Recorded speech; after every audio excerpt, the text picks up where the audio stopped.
Hello, everyone. Welcome to the Newsbrowse News broadcast. According to a CBC report, more than 2,900 Chinese-made electric passenger vehicles arrived in Canada during the month of May. This marks the first wave of imports following a tariff quota agreement reached in January, under which Prime Minister Penny agreed to permit up to 49,000 Chinese electric vehicles, EVs, into Canada annually at a significantly reduced tariff rate of 6.1%, down from the 100% tariff imposed in 2024. In return, Beijing agreed to lift certain restrictions on Canadian canola imports. While official data does not specify the imported brands, Prime Minister Carney previously indicated that the majority of these vehicles are expected to be Chinese-built Teslas. Industry advocates, such as Electric Mobility Canada, suggest that the influx of cheaper Chinese-made EVs will stimulate domestic market competition and drive down overall EV prices for Canadian consumers. Conversely, domestic auto manufacturing groups have expressed strong concerns, arguing that the entry of these vehicles undermines the local industry, ignores established rules-based trade principles, and potentially exposes Canadian drivers to cybersecurity risks. According to Radio-Canada International, a draft version of Canada's national AI strategy, titled AI for All, has been presented to the federal cabinet. The strategy outlines ambitious goals to scale up artificial intelligence adoption and secure Canada's digital sovereignty by 2031. Key objectives include boosting business AI adoption from 12% to over 50%, creating up to 340,000 new AI-related jobs, and providing free AI literacy training to all Canadians, including 1 million post-secondary students.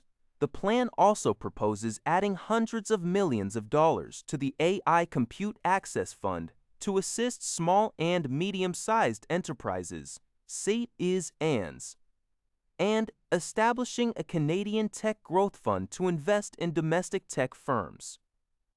Additionally, the draft focuses on building a sovereign AI foundation with public supercomputers and Canadian-controlled data centers.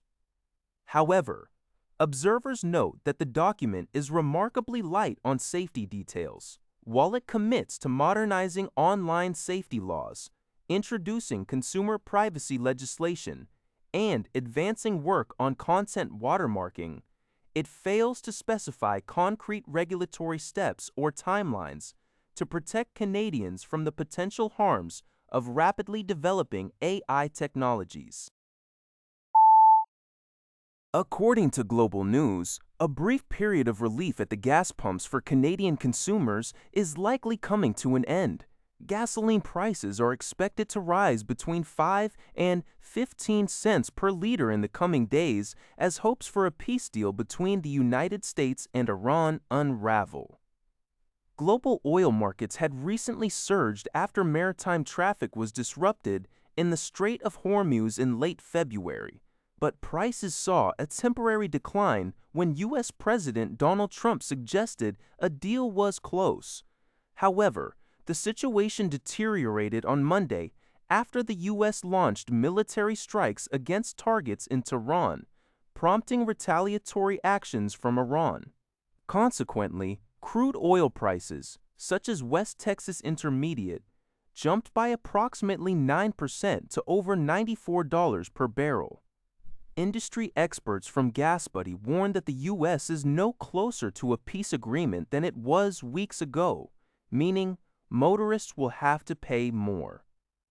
The ongoing geopolitical instability and rising fuel costs are also raising domestic political concerns in the U.S. ahead of the upcoming midterm election.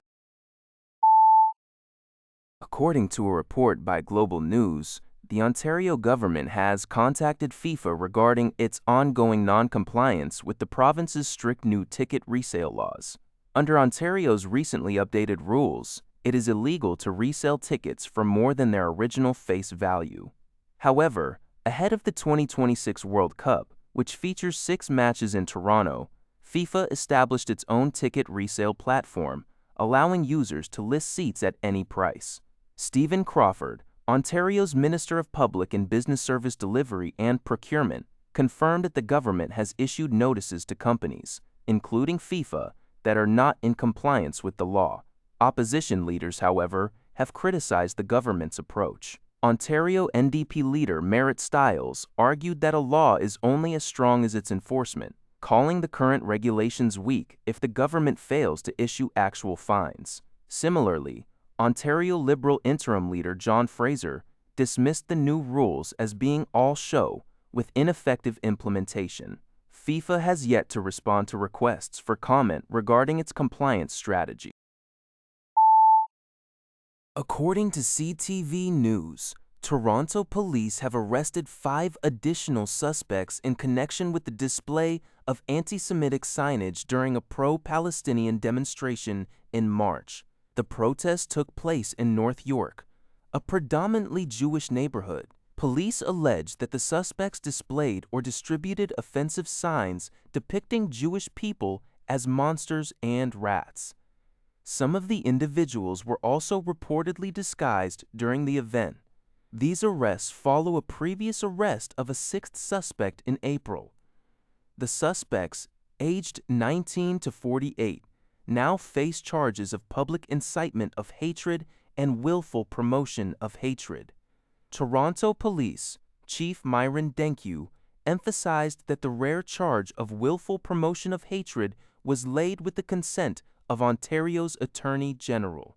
Denkew stated that the police remain relentless in holding those who commit hate-motivated criminal acts accountable, regardless of how much time has passed. He added that such anti-Semitic behavior inflicts fear and division within the community.